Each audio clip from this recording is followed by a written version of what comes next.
Ouais, je suis né à Sète dans les années 60. J'ai de mémoire quasiment toujours peint. J'ai un oncle qui m'a un peu aidé dans ma passion. Pas par son travail ni quoi que ce soit, mais parce que c'est un personnage assez incroyable. Ouais, la peinture, je sais pas.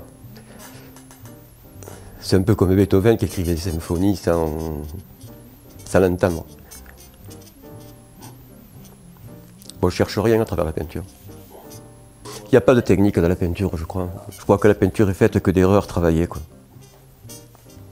C'est sûr qu'au début, quand tu peins, enfin même pas au début, parce qu'au début tu fais n'importe quoi, quoi. Enfin, c'est comme un autodidacte total. Si ce n'est, bon, l'envie de faire. Et faire, c'est déjà pas mal, quoi. Parce que c'est bien d'y réfléchir, c'est bien de dire, hein, mais ce qui est important surtout, c'est de faire. Et puis, foncièrement, je ne sais pas faire autre chose, quoi. Ouais, qu'est-ce que c'est que la peinture? Qu'est-ce que c'est que la peinture? Ouais, moi j'y réfléchis beaucoup. Et quand je suis de l'action, j'y réfléchis plus. Je pose de la couleur, elle tombe comme elle tombe.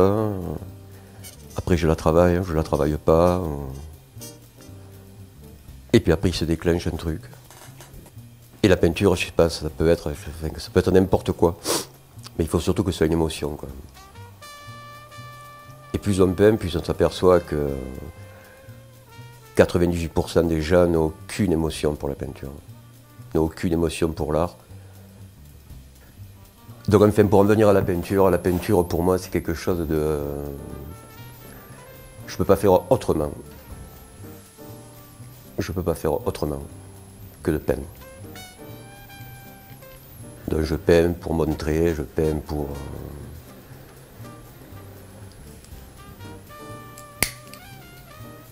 Je peins.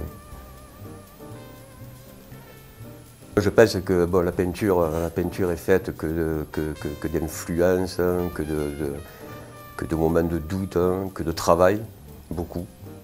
Alors il est évident que quand on fait des peintures, ouais, on est souvent influencé par des trucs et puis il arrive un moment où on ne sait pas pourquoi. Tu fais ta propre peinture, tu as ta propre écriture, tu as ton propre geste.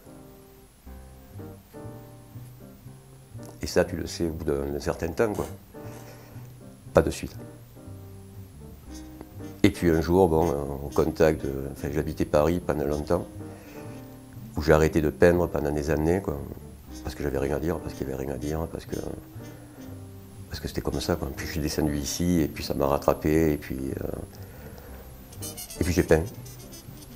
J'ai peint, j'ai peint, j'ai peint, j'ai peint. Je suis tombé sur un reportage de Pollock, que personne n'avait touché jusqu'à présent, parce que je ne sais pas pourquoi. Et puis mes peintures, il manquait quelque chose, il manquait une force, hein, il manquait quelque chose. Donc je balançais ce que je fais maintenant, un draping, c'est-à-dire que les toiles, je les peins par terre. Enfin, au départ, je mets la couleur sur le mur comme n'importe quoi, enfin, comme tout le monde, comme tous mes confrères, tous mes collègues, enfin, tous les gens qui peignent, quoi. Et puis j'ai fait passer le pinceau dessus comme ça, comme des coulures contrôlées, parce que c'est contrôlé malgré tout. Parce que je pense que comme Pollock, dans ses gestes, il était contrôlé. Et puis ça donne ce que vous voyez derrière, hein, ce que je fais maintenant, quoi. J'habite Frontignan, je suis né à Sète, hein, et je ne suis pas du tout considéré comme un peintre sétois, je m'en fous, quoi. Il y a des gens de Sète, hein, des peintres entre autres. Hein. Je ne peux pas dire que ce sont mes amis, mais ce sont des gens que j'estime, qui m'estiment peut-être. Hein.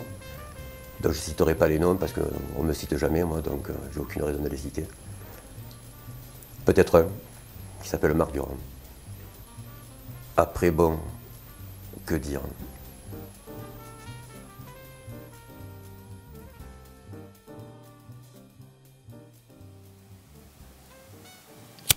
En fait, tu vois, peindre, c'est ce que je préfère le plus au monde, je crois. Avec ma famille.